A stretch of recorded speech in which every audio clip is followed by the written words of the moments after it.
Hello everybody.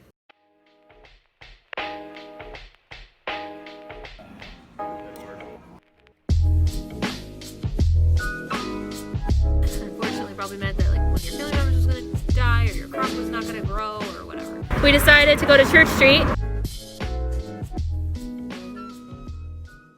So I'm just home. I took Bailey, I had a snack, I'm just kinda hanging out. I'm gonna start filming, I'm gonna do my makeup in a minute. I'm gonna just like wash it off and just redo it. It's been sitting on my face all day. It's been sitting on my face since like 4:30 this morning, so it's really gross. I decided, and I'm gonna challenge myself on this. Today is December 15th, 2020. 10 days until Christmas. I am going to try very hard, mind you, to do 10 vlogs in the next 10 days. So that's the challenge.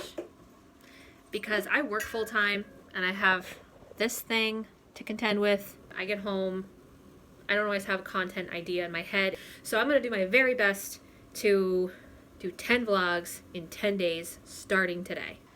By the way, welcome to Vlogmas Part 3. Hey guys, welcome back to my channel. I'm going to do some makeup and talk some history. So we're going to be talking about Yule. So Yule was a pagan holiday. Originally originated in, of course, Ireland. A lot of pagan traditions originated there, including Samhain, which we talked about around Halloween time on my YouTuber segment. Yule was on, God, probably over 1,000 years by the time the early Christians came in and made it their own holiday, which we now know as Christmas. Historians believe that since they also celebrated winter solstice at this time, which is on December 21st, they also celebrated Yule between the 20th and the 23rd.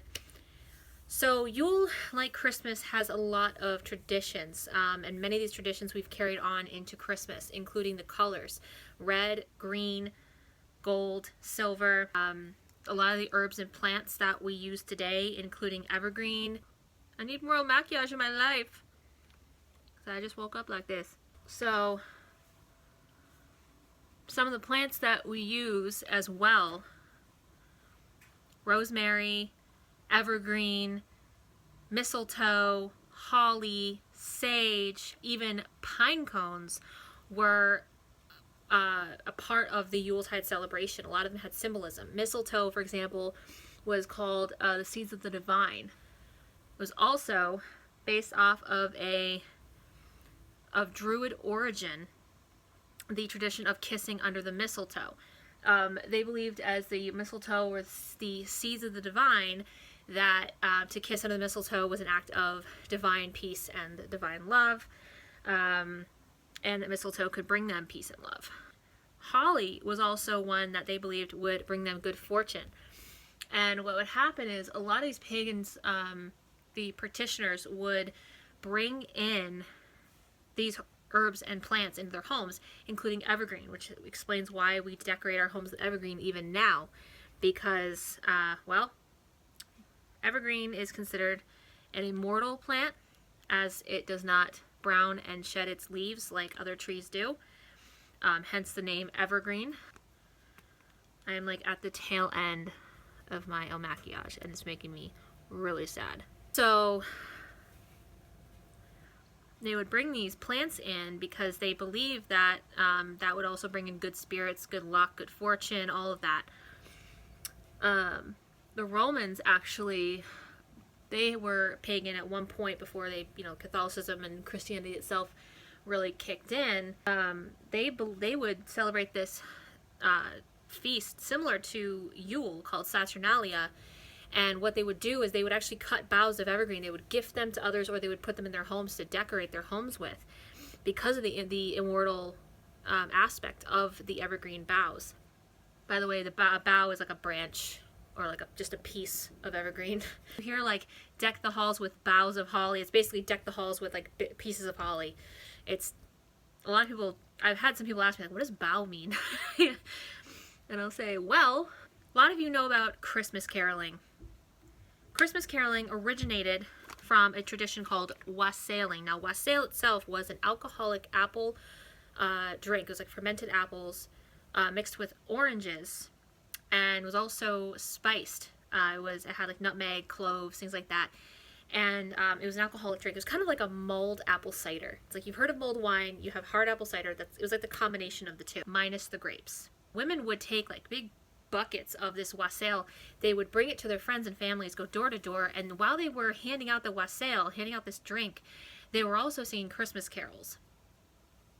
Now the men, and this is my favorite part of the tradition, because this is something I would totally love to do, male or female, doesn't matter. The men would take buckets of wassail and they would bring it to the orchards, and they would like splash the trees with the wassail as like a sacrifice to encourage a good harvest, like a good crop the following growing season, which would be coming up in just a matter of months. Yeah, that's something I would totally love to do. Male or female, doesn't matter. I just had to do primer on my eyes. Now, going back to Saturnalia, gift exchange and the big feast that we all have Christmas Day, two more traditions that originated in the pagan world. Talked about wassailing and Christmas caroling and seeds of the divine and all that good stuff. Now, there is another tradition which many of you might know about, might have learned about, you might even practice it, and that is the Yule log. The Yule log was originally was of the ash tree. I believe the ash tree held spiritual significance. First of all, to procure yourself or others a Yule log, there was one very big no-no, and that was buying or selling the Yule log. They did not believe the Yule log should be used for profit. So it should not be bought, it should not be sold. So if you were caught doing this, you weren't exactly punished, it was frowned upon. Really, dude? Just don't do it. They just said, just don't do it. So anyway, the Yule log itself, of course, was a very big log. I'm talking probably about the size of me. I'm 5'6". It could have easily been that big because it had to burn for 12 days. You got to think. It's got to be a big-ass log to do that. You think of it just like a regular log for a fire. You know, you set the kindling, you get the fire going, you put that big log on, and what happens? In a couple of hours, it's burned out. So this log had to go 12 days, over a week, almost 2 weeks. It had to be huge. Almost the size of the entire tree itself. Probably, honestly.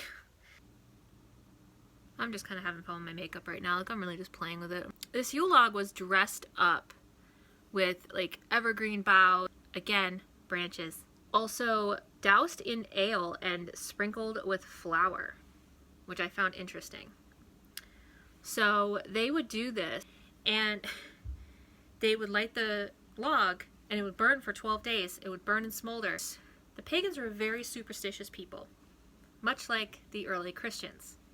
You seeing the similarities here? This is really, really interesting. So the Yule log, like I said, was supposed to burn for 12 days. If it burned out early or there were no remnants left over, that was considered a really bad omen. You had the worst luck ever. The gods did not favor you. I mentioned if it was completely burned away, there are no remnants left, because what they would do is they would save the remnants from that log and keep it through the previous year. It was like a way of like keeping their luck, basically. It was like storing their luck in the house. It was not a good sign. It was not a good sign at all. Unfortunately, probably meant that like one of your family members was going to die, or your crop was not going to grow, or whatever. Now, evergreen itself was revered by many ancient cultures, including the pagans. Evergreen was very revered by many ancient cultures, also primarily by the pagans, and then of course the early Christians had taken on that tradition too, and saw evergreen as the like Jesus Christ was the everlasting life. So that's why, especially in the Catholic Church, we have Christmas trees. Like, I go to my church, I grew up Catholic, and I would go to church, like midnight mass there would be like all these evergreen, like huge pine trees, evergreen garland everywhere, and also poinsettias, which I forgot to mention, was another plant that they would use during Yuletime. The Christians, of course, took it over and thought it to be, you know, I think something associated with the blood of Christ. I'm not 100%.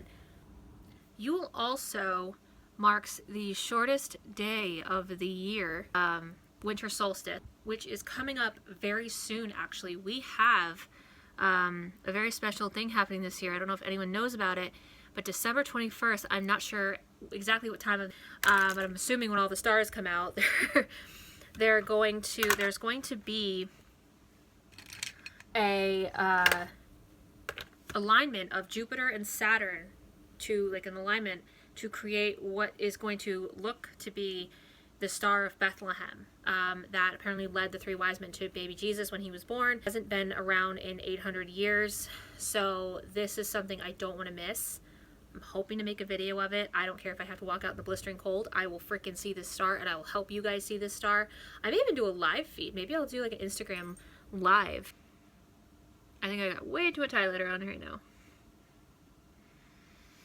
Yeah, that's better. That's better. Well, I didn't do very much for makeup today. Mostly I wanted to do this video. As I said earlier, my goal is to do 10 vlogs in 10 days, so hope to God I can get this up and going. So fingers crossed, arms crossed, legs crossed. We can get everything up and going, and yeah, I will catch you guys next time. Bye.